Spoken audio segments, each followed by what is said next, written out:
મુખ્યમંત્રી ભૂપેન્દ્ર પટેલે સુરત જિલ્લાના ઉમરપાડાના કેવડી ખાતેથી 651 કરોડની તાપી કરજણ લિંક પાઇપલાઇન સિંચાઈ યોજનાનું કર્યું લોકાર્પણ। 73 ગામોની 54,000 એકર જમીનને મળશે સિંચાઈનું પાણી। આગામી 5 વર્ષમાં અંબાજીથી ઉમરગામના આદિજાતિ પટ્ટામાં શિક્ષણ, આરોગ્ય, રોડ ઇન્ફ્રાસ્ટ્રક્ચરના કામોને મળશે વેગ।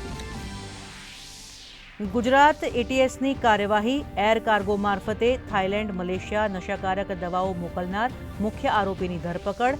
નશાકારક દવાઓના પાર્સલ ઉપર હર્બલ પ્રોડક્ટ, સામાન્ય દવાઓ કે અન્ય ઘરગથ્થુ વસ્તુઓની ખોટી માહિતી દર્શાવતો હોવાનો પૂછપરછમાં ઘટસ્ફોટ। રાજ્યની મહાનગરપાલિકાઓમાં ટર્મ પૂર્ણ થતાં શાસનનો અંત। વહીવટદારોને સોંપાયો ચાર્જ।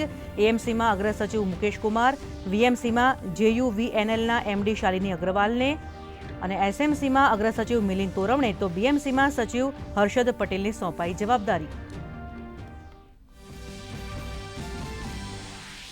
પ્રધાનમંત્રી નરેન્દ્ર મોદીએ કોટા બુંદી ગ્રીનફિલ્ડ એરપોર્ટનું કર્યું ભૂમિપૂજન। કાર્યક્રમને વિડીયો કોન્ફરન્સથી કર્યું સંબોધન। કહ્યું, આ એરપોર્ટ સમગ્ર પ્રદેશના વિકાસને આપશે એક નવી ગતિ। હવાઈ સુવિધાઓ વધતા સીધો ફાયદો થશે યુવાઓ અને સ્થાનિક અર્થતંત્રને।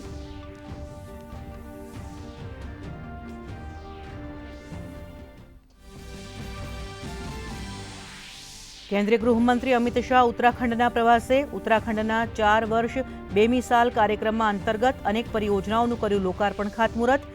ગૃહમંત્રીએ કોંગ્રેસ ઉપર કર્યા પ્રહાર। કહ્યું, દેશને ઘૂસણખોરોથી મુક્ત બનાવશું।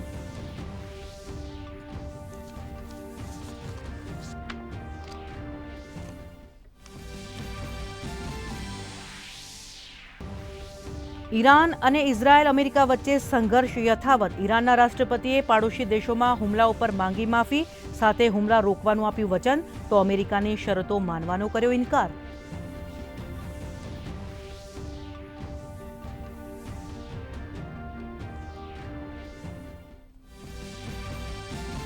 નેપાળમાં બાલેન શાહની આંધી। બાલેન શાહે કેપી શર્મા ઓલીને મોટા અંતરથી આપી હાર। રાષ્ટ્રીય સ્વતંત્ર પાર્ટીની 44 બેઠકો ઉપર જીત। નેપાળી કોંગ્રેસને ફાળે 6 બેઠક।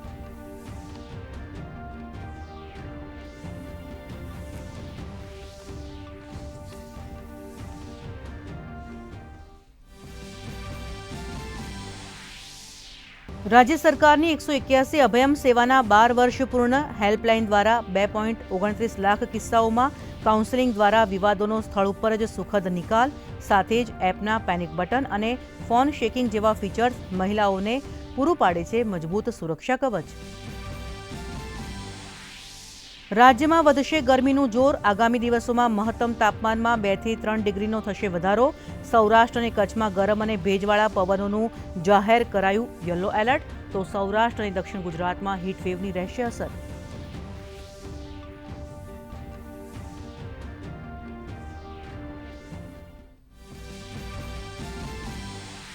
અને આવતીકાલે અમદાવાદમાં T20 વર્લ્ડ કપમાં ભારત ન્યૂઝીલેન્ડ વચ્ચે મુકાબલો। બંને ટીમો દ્વારા સ્ટેડિયમ ઉપર નેટ પ્રેક્ટિસ। શહેરીજનોમાં ભારે ઉત્સાહનો માહોલ।